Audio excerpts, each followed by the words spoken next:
अस्सलामुअलैकुम वरहमतुल्लाह। लाखों दरूदो सलाम हज़रत मोहम्मद सल्लल्लाहु अलैहि वसल्लम पर और आपकी आल पर। गुज़िश्ता रोज़ एक वीडियो हर जगह पे वायरल हो जाती है। उस वीडियो में दिखाया जाता है कि एक लाश पड़ी हुई है और लोग उसके करीब बैठे खाना खा रहे हैं, कोई शादी का माहौल नज़र आ रहा है। उस वीडियो की असलियत जब पता चलती है तो वो ये होती है कि एक पापड़ बेचने वाला था जिसका नाम अशरफ उर्फ सुल्तान था। वो शादी के मौका पर पापड़ बेचने के लिए पहुंच आया अपनी छाबड़ी लेके कि भाई शादी के मौके पर ज़्यादा लोग होते हैं, ज़्यादा बच्चे होते हैं, उसके पापड़ बिक जाएंगे, उसकी अच्छी सेल हो जाएगी। ये वाक़या है पत्तोकी का, जहाँ पे चुनिया से बारात आ रही थी।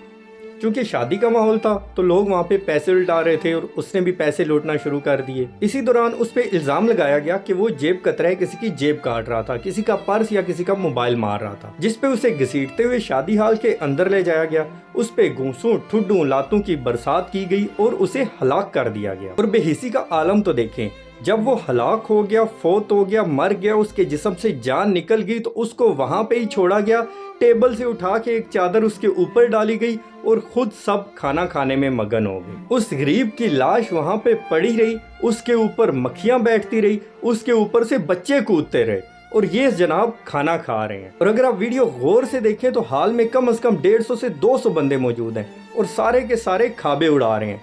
इससे ज्यादा बेहिसी का वाकया आपने आज तक नहीं देखा होगा। बैसियत कौम हम इतने गिर चुके हैं कि हमें इस चीज की कोई परवाह नहीं कि पास एक लाश पड़ी हुई है और उस लाश के ऊपर बैठ के आप खाना खा रहे हैं। ये बात तो बहुत आम सी है कि मरने वाला मर जाता है और उसके जनाजे के ऊपर लोग 2-3 घंटे बाद ही खाबे उड़ा रहे होते हैं, लेकिन खुद उसे मार के, खुद कत्ल करके उसकी लाश पे बैठ के खाना खाने वाला वाकया आपने पहली दफा देखा होगा। बाद में रेस्क्यू 1122 की टीमें वहाँ पे आती हैं और उसकी लाश को वहाँ से ले जाती हैं। जब उसके बारे में मालूमात हासिल की गई तो पता चला कि वो अभी तक कुंवारा था, उसने शादी नहीं की थी क्योंकि वो कमा कमा कर अपनी बहनों की शादियाँ करवा रहा था। और उस पर जो चोरी का इल्ज़ाम लगाया गया उसके खिलाफ मुतलका थाना में किसी किस्म की कभी भी कोई रिपोर्ट दर्ज नहीं हुई थी। और अगर उसने चोरी की भी थी तो किसी को हक नहीं पहुंचता कि उसकी जान ले ले। ज्यादा से ज्यादा उसे पकड़ के पुलिस के हवाले करना चाहिए था, इससे आगे कुछ नहीं। शादी के घर वालों से इसके बारे में पूछा गया तो उन्होंने कहा इसकी खुद तबीयत खराब हुई थी और ये वहाँ पे गिर गया था और 1122 को कॉल की थी और 1122 वाले हमें इसके करीब नहीं आने दे रहे थे, जिस पर वो बैठ के अलग खाना खा रहे थे और उसकी लाश वहाँ नीचे पड़ी हुई थी। पोस्टमार्टम की रिपोर्ट के मुताबिक उसके जिस्म के ऊपर किसी किस्म के तशद्दुद का निशान नहीं था, जबकि उसके घर वालों ने उसे गुस्ल दिया तो उसके जिस्म पे वाज़ेह तशद्दुद के निशानात मौजूद थे। और अब बात कीजिए इंसाफ की तो कितना कुछ इंसाफ मिल जाएगा। हमारे वज़ीर आज़म साहब फरमाते हैं कि 3 साल से मेरा अपना केस पेंडिंग है, मुझे इंसाफ नहीं मिला। जब एक मुल्क के वज़ीर आज़म को इंसाफ नहीं मिला तो एक गरीब पापड़ बेचने वाले को क्या इंसाफ मिलेगा।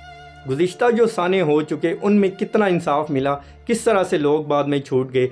जब वावेला मचता है, वीडियो वायरल होती है, उस वक्त वक्ती लोग पकड़े जाते हैं। उसके बाद जब थोड़े अरसा गुजरता है, 2-4 माह गुजरते हैं, मामला ठंडा हो जाता है, वही लोग बाहर घूम फिर रहे होते हैं। अभी तो ये वीडियो वायरल हो गया, मामला हाईलाइट हो गया, हम इस वजह से इस पे अफसोस कर रहे हैं। लेकिन आप खुद सोचें, अगर आपके रिश्तेदारों की शादी होती या आप बारात की तरफ से आए होते और उस शादी में ये हादसा हो जाता, ये सानिया पेश आता, तो उस वक्त आप क्या करते?